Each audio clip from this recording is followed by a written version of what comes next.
Welcome to the Salzburg Christmas market. I'm here at the Residence Square, right next to the Salzburg Cathedral.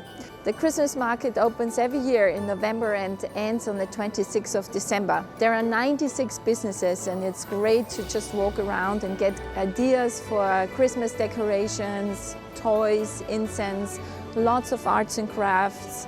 It's a fun place and you also learn a lot about the traditions here.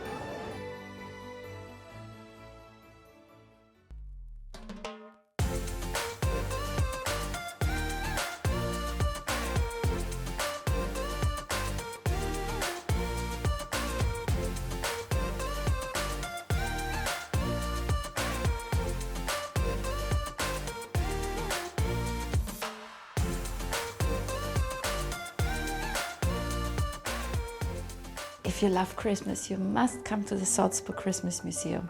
It is located at the Mozart Square and right next to the Christmas market. And what you see here, it's all a private collection from Christmas ornaments and objects, and you will love it. Join me for the Salzburg Christmas market tour. Contact me for the group tour at 4 p.m. or request your private tour.